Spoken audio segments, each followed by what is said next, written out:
નમસ્કાર. ક્યારે એવું વિચાર્યું છે કે અમુક લોકોની પાસે હોઈએ તો કેવું મસ્ત લાગે, એકદમ પોઝિટિવ ફીલ થાય અને અમુક લોકોથી તો બસ દૂર જ રહેવાનું મન થાય. આ જે આખી ફિલિંગ છે ને એની પાછળ એક બહુ જ પાવરફુલ કોન્સેપ્ટ છે, ઓરા. હા, આપણો આભામંડળ. તો ચાલો આજે આપણે આ જે ઇનવિઝિબલ એનર્જી ફિલ્ડ છે એના રહસ્યોને સમજીએ, જે આપણી લાઈફ પર કેટલી ઊંડી અસર કરે છે. આપણી સાથે ઘણીવાર એવું બન્યું હશે, રાઈટ? કે કોઈને પહેલી જ વાર મળીએ અને એમના બોલ્યા પહેલાં જ એકદમ સારી પોઝિટિવ વાઇબ આવે. એવું લાગે કે હા, આ વ્યક્તિ પર વિશ્વાસ કરી શકાય. અને ક્યારેક એનાથી બિલકુલ ઊંધું, કોઈને મળી અને અંદરથી એકદમ બેચેની, ગભરાટ જેવું થવા માંડે. બસ આ જે ફિલિંગ્સ છે, આ જે વાઇબ્સ છે ને, એ જ તો ઓરાનો કમાલ છે. પણ સવાલ એ છે કે આ વાઇબ છે શું?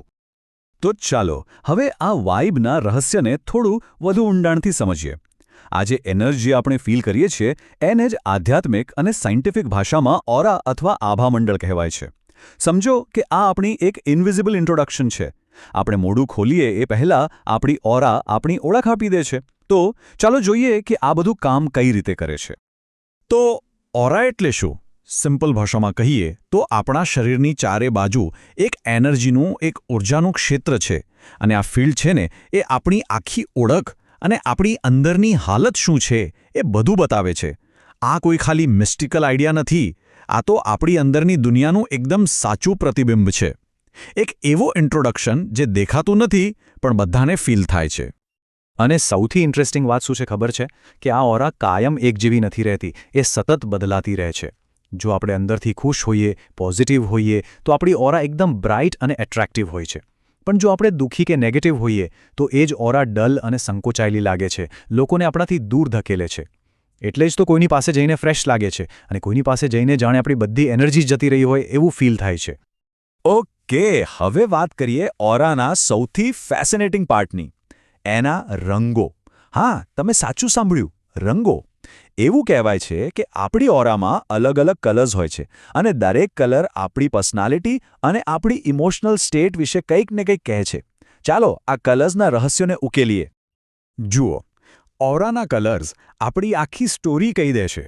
જેમ કે જો લાલ રંગ હોય તો એ એનર્જી અને પેશન બતાવે છે, પણ એ ગુસ્સાની નિશાની પણ હોઈ શકે. વાદળી રંગ એટલે શાંતિ અને ઈમાનદારી. લીલો રંગ હીલિંગ અને બેલેન્સ સાથે જોડાયેલો છે. પીળો રંગ ક્રિએટિવિટી અને ખુશી બતાવે છે. અને હા, એકદમ પ્યોર વ્હાઇટ ઓરા હોય તો એ સ્પિરિચ્યુઆલિટી દર્શાવે છે. પણ જો ઓરા કાળી કે ડલ હોય તો એ નેગેટિવિટી અને ડરનો સંકેત છે.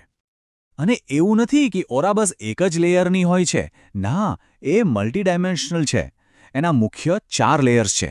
પહેલું છે ફિઝિકલ લેયર, જે સીધું આપણી હેલ્થ સાથે જોડાયેલું છે. પછી આવે છે ઇમોશનલ લેયર, જે આપણી ફિલિંગ્સ, આપણું મૂડ કેવો છે એ બતાવે છે. ત્રીજું છે મેન્ટલ લેયર, જે આપણા વિચારો, આપણી માન્યતાઓ સાથે કનેક્ટેડ છે. અને છેલ્લે સ્પિરિચ્યુઅલ લેયર, જે બ્રહ્માંડ સાથેના આપણા કનેક્શનને દર્શાવે છે. તો સવાલ એ થાય કે આ બધું જાણવું કેમ જરૂરી છે? આ ઓરા, એના કલર્સ, એના લેયર્સ, આ બધાનું શું કરવાનું? જુઓ, આ એટલા માટે મહત્વનું છે કારણ કે આપણી એનર્જી ખાલી એક ફિલિંગ નથી, એ આપણું નસીબ બનાવે છે. હા, આપણું આભામંડળ જ નક્કી કરે છે કે આપણી લાઈફમાં કેવા અનુભવો આવશે. ચલો સમજીએ કે આપણી એનર્જી કઈ રીતે આપણી રિયાલિટી બની જાય છે. આ વાતને સમજવા માટે એક બહુ સરસ ઉપમા છે. આપણું આભામંડળ એક મેગ્નેટ, એક ચુંબકની જેમ કામ કરે છે. એ બરાબર એવા જ અનુભવો, એવા જ લોકો અને એવી જ તકોને પોતાની તરફ ખેંચે છે જેનું વાઇબ્રેશન એની સાથે મેચ થતું હોય. વિચાર કરો, કેટલું પાવરફુલ છે આ. આ વાતને આ ચાર્ટ બહુ ક્લિયરલી બતાવે છે.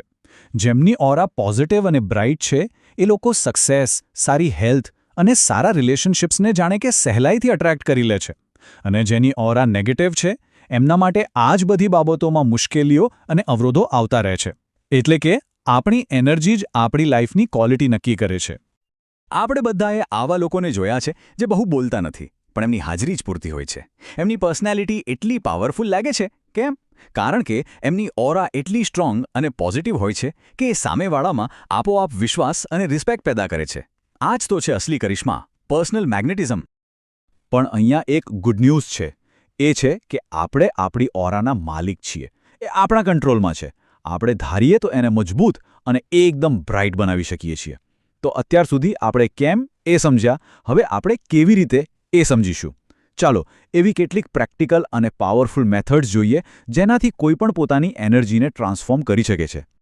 તો આ રહી 5 સૌથી બેઝિક અને ઇફેક્ટિવ રીતો. નંબર 1, પોઝિટિવ વિચારો, કારણ કે બધી રમત તો વિચારોની છે.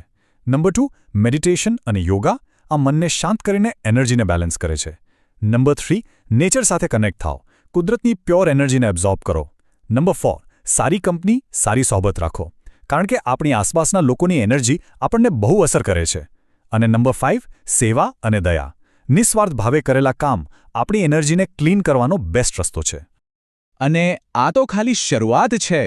બીજી પણ ઘણી પાવરફુલ ટેકનિક્સ છે, જેમ કે સારો પૌષ્ટિક ખોરાક ખાવો, મનગમતું પોઝિટિવ મ્યુઝિક કે મંત્રો સાંભળવા, નહાતી વખતે વિઝ્યુઅલાઇઝ કરવું કે બધી નેગેટિવિટી પાણી સાથે વહી રહી છે, અને હા, હસવું અને ખુશ રહેવું, કારણ કે આ હાઈ ફ્રીક્વન્સી ઇમોશન્સ આપણી ઓરાને વિસ્તારે છે.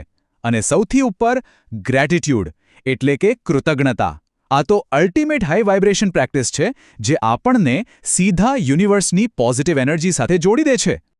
તો ચાલો હવે આપણે આ આખી ચર્ચાના સાર પર આવીએ. ઓરાનો સાચો અને સૌથી ઊંડો મતલબ શું છે? એ ખાલી એક એનર્જી ફિલ્ડ નથી, એનાથી ઘણું ઘણું વધારે છે.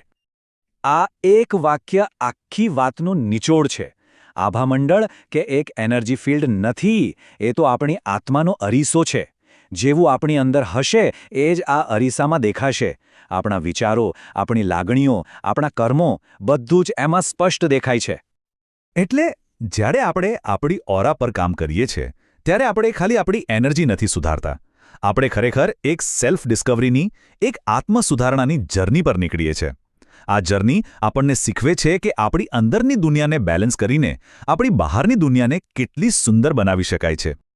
અને આ બધી વાતનો એક જ સિમ્પલ પણ સૌથી પાવરફુલ મેસેજ છે: જો આપણે આપણી લાઈફને બદલવા માંગતા હોઈએ તો આપણે જે એક વસ્તુ પર પૂરેપૂરું કંટ્રોલ કરી શકીએ છીએ એ છે આપણી પોતાની એનર્જી. કારણ કે નિયમ બહુ સીધો છે. જ્યારે આપણી એનર્જી બદલાય છે ત્યારે આપણું આખું જીવન બદલાઈ જાય છે. બસ આ જ છે ટ્રાન્સફોર્મેશનનો સૌથી મોટો સિક્રેટ. તો આ ચર્ચાને આપણે એક સવાલ સાથે પૂરી કરીએ. જરા વિચારો, એવી કઈ એક નાની વસ્તુ છે જે આજે કરી શકાય, જેનાથી આપણી ઓરા થોડી વધુ બ્રાઇટ બને, થોડી વધુ પ્રકાશિત થાય?